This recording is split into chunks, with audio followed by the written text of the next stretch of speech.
Selamat datang di channel Anita Rahmanchan. Dukung channelku ya dengan cara subscribe, like, komen, dan share sebanyak-banyaknya ya. Satu lagi, bunyikan loncengnya agar kalian dapat update terbaru dari novelku. Terima kasih. Episode 141. Zira menatap tajam ke arah sekretarisnya.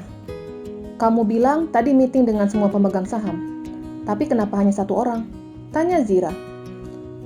Beliau memaksa saya mengatakan seperti ini dengan alasan ibu tidak akan datang kalau hanya Pak Bagus yang datang. Jelas sekretarisnya. Zira memijat dahinya. Carikan model yang cocok untuk produk baru kita. Ujar Zira segera berlalu keluar dari gedung itu. Zira berniat membeli makanan untuk si kembar. Sepertinya aku bisa sekalian mampir beli baju untuk anakku, gumam Zira. Mobil telah melaju menuju toko baju anak. Zira teringat sesuatu tentang mobil suaminya. Tapi dia tidak berniat untuk memergoki suaminya. Dia menaruh kepercayaan penuh pada Ziko. Memarkirkan mobil dan langsung masuk ke dalam toko baju.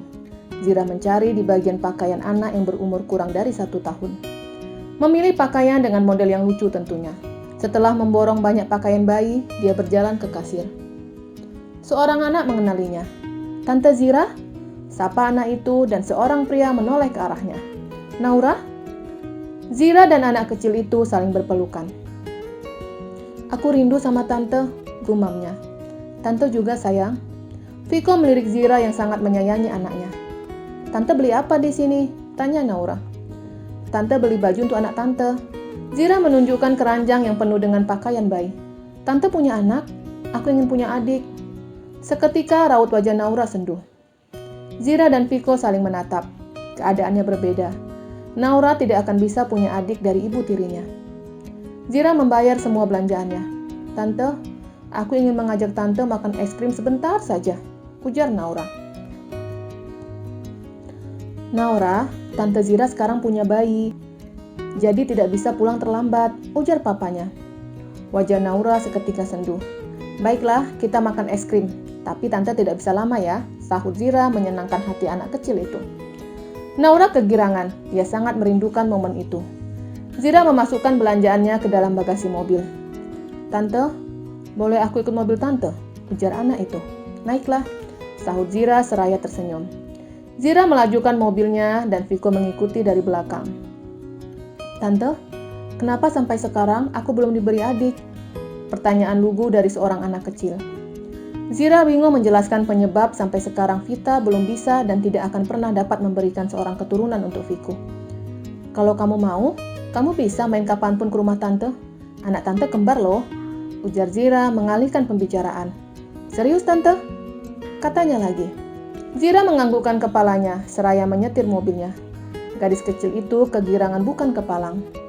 Zira memperhatikan penutup kepala Naura. Naura masih berobat? Tanya Zira. Masih tante, seminggu sekali Naura di kemoterapi. Lihat tante. Naura menunjukkan punggung tangannya yang berbekas jarum infus. Naura anak yang pintar dan pemberani. Tidak semua anak berani disuntik loh, ujar Zira membangkitkan semangat gadis kecil itu. Tante sama seperti papa dan mama Vita. Mereka selalu mengatakan seperti itu. Kadang Naura bingung, jika Naura selesai berobat, kenapa tetap tidak diizinkan bermain? Naura ingin bisa bermain seperti dulu, ujar anak kecil itu. Zira merasa kasihan dengan penyakit yang diderita Naura. Entah sampai kapan gadis kecil itu akan melakukan kemoterapi. Itu es krimnya. Zira membelokkan mobilnya. Aku mau makan es krim rasa coklat, ujar Naura senang. Oke yuk. Zira menggandeng tangan Naura dan diikuti Viko dari belakang. Di dalam warung itu ada arena bermain. Arena bermain yang sama dengan di rumahnya. Kamu mau bermain? Tanya Zira. Gadis kecil itu menggelengkan kepalanya. Kenapa kamu murung? Tanya Zira lagi. Tidak ada anak lain, sahutnya. Zira mengerti. Naura ingin bermain bersama dengan anak seumurannya. Zira dan Viko memesan es krim. Gadis kecil itu sangat menikmati es krim di hadapannya. Melihat ke arah taman bermain, Papa, aku mau main. Naura melihat ada anak yang seumurannya sedang bermain di arena itu. Tapi nggak boleh capek ya, ujar papanya. Naura menganggukkan kepalanya senang dan segera ke arena bermain. Zira memperhatikan Naura dan muncul pertanyaan di dalam benaknya. "Di mana Vita?" tanya Zira. Pria di depannya menghembuskan nafasnya secara kasar. "Aku dan Vita sudah jarang berkomunikasi. Maksud kamu apa?" "Kalian tidak berpisah kan?" tanya Zira. Viko menggelengkan kepalanya. "Kami masih satu rumah, tapi Vita memilih pisah kamar dariku," sahutnya. "Maksud kamu?" "Vita stres setiap kali Naura meminta adik. Kamu tahu, Vita tidak bisa memberikan adik untuk Naura. Aku tidak pernah mempermasalahkan itu. Bagiku, kehadiran Vita di dalam hidup kami merupakan anugerah. Tapi Vita merasa bersalah karena tidak bisa memberikan anak, dan dia..." Viko berhenti dan mengingat kejadian beberapa bulan lalu. Zira masih menunggu kalimat Viko selanjutnya. "Dan dia ingin aku menikah lagi," ujar Viko. Zira mengingat pada saat Vita ke apartemennya, di mana Zira masih berpura-pura hilang ingatan. "Lalu, apa jawaban kamu?" tanya Zira. "Aku tidak menyetujui ide gilanya. Aku tidak mungkin menikah lagi," sahut Viko. "Aku tahu perasaan Vita di saat tidak bisa memberikan seorang anak.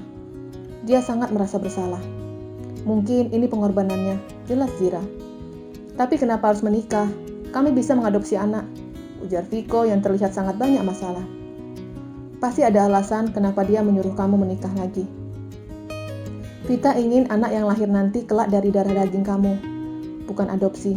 Menurutku itu alasannya," jelas Zira. Viko melihat ke arah arena bermain. Dia tidak melihat anaknya. Viko buru-buru mencari anaknya. "Naura?" panggil Viko. Dan gadis kecil itu terbaring lemas di arena bermain. "Naura?" Viko terlihat cemas. Dia menggendong anaknya keluar dari tempat itu. Melihat kondisi Naura yang tidak sadarkan diri membuat Zira ikut panik. Zira mengikuti mobil Viko menuju rumah sakit. Kevin dan Menik berada di rumah sakit, mengontrol kondisi kandungannya. Giliran nama Menik dipanggil. Dokter kandungan menyuruh pasiennya untuk naik ke atas tempat tidur. Perawat memberikan gel di atas perut Menik. Dokter mulai menggerakkan alatnya. Janin yang dikandung ibu sangat sehat dan aktif. Menik dan Kevin merasa terharu mendengar itu. Jenis kelaminnya... Kevin langsung menyahut, "Perempuan." Dokter tersenyum dan mengiyakan. Menik bingung dengan tebakan suaminya yang tepat sasaran. "Usia kandungan sudah 28 bulan. Lingkar kepala dan semuanya telah sempurna," ujar dokter. Setelah pemeriksaan dan konsultasi, Menik dan Kevin mengantri untuk mengambil vitamin di apotek rumah sakit. Duduk di sofa yang telah disediakan. "Nanti nama anak kita..." Kevin langsung memotong pembicaraan istrinya. "Samudra Cinta," sahutnya. Seketika Menik melongo. "Dari mana kamu tahu kalau nama itu yang akan aku ucapkan?" tanya istrinya heran. Kevin hanya tersenyum dan tidak mengatakan apapun. Dia tidak ingin menjelaskan kalau nama itu didapatnya dari dalam mimpinya. "Pulang dari sini, kita ke rumah mama, lalu ke toko pakaian. Aku ingin membeli segala kebutuhan anak kita," ujar Menik antusias.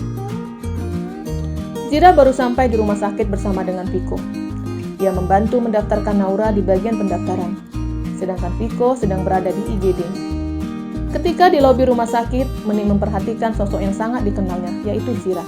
"Itu Nona Zira," ujar Menik ke suaminya. Kevin menoleh ke arah yang dimaksud istrinya. "Kenapa Nona Zira di rumah sakit?" tanya Kevin. "Iya, pakaiannya juga beda. Yuk kita ke sana," ujar Menik, dan nama Menik dipanggil pihak apoteker. Kevin dan Menik berjalan ke apoteker dan akan menemui Zira setelah mengambil vitamin. Tapi ketika melihat ke bagian registrasi, sosok Zira tidak ada. "Nona Zira kemana?" Menik dan Kevin melihat sekeliling lobi rumah sakit. "Aku akan hubungi Tuan Ziko." Kevin menghubungi bosnya. "Ya, Vin," sahut Ziko. "Tuan, siapa yang sakit?" tanya Kevin. "Nggak ada. Papa sudah membaik," sahut Ziko yang memikirkan jika Kevin bertanya tentang papanya. "Tapi, kenapa Nona Zira di rumah sakit?" tanya Kevin lagi. "Serius kamu?" tanya Ziko penasaran dan langsung memutar haluan ke rumah sakit. "Benar, Tuan. Apa karyawan Nona Zira yang sakit?" tanya Kevin lagi. "Kenapa kamu bisa berpikir seperti itu?"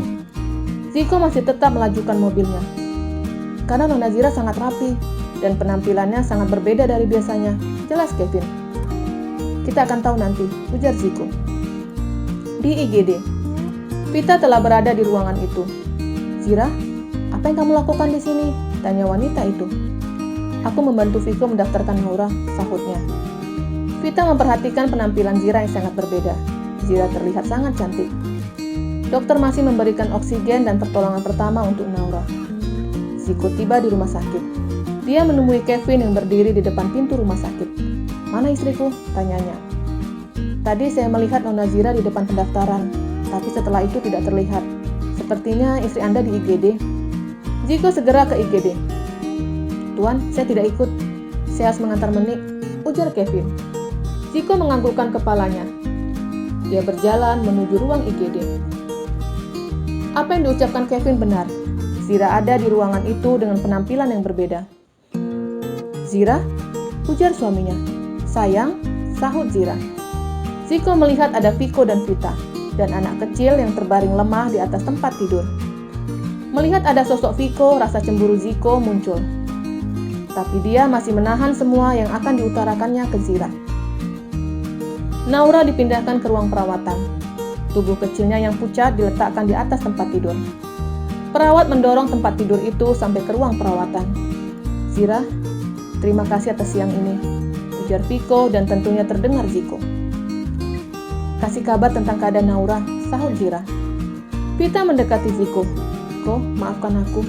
Pertemuan kita batal. Aku terjebak macet dan ketika mendapatkan kabar kalau Naura sakit," jelas Vita. Sekilas Zira mendengar percakapan antara suaminya dengan Vita, begitupun sebaliknya. Keduanya memegang kunci masing-masing. Jika pertengkaran terjadi, masing-masing memiliki kuncinya. Bersambung.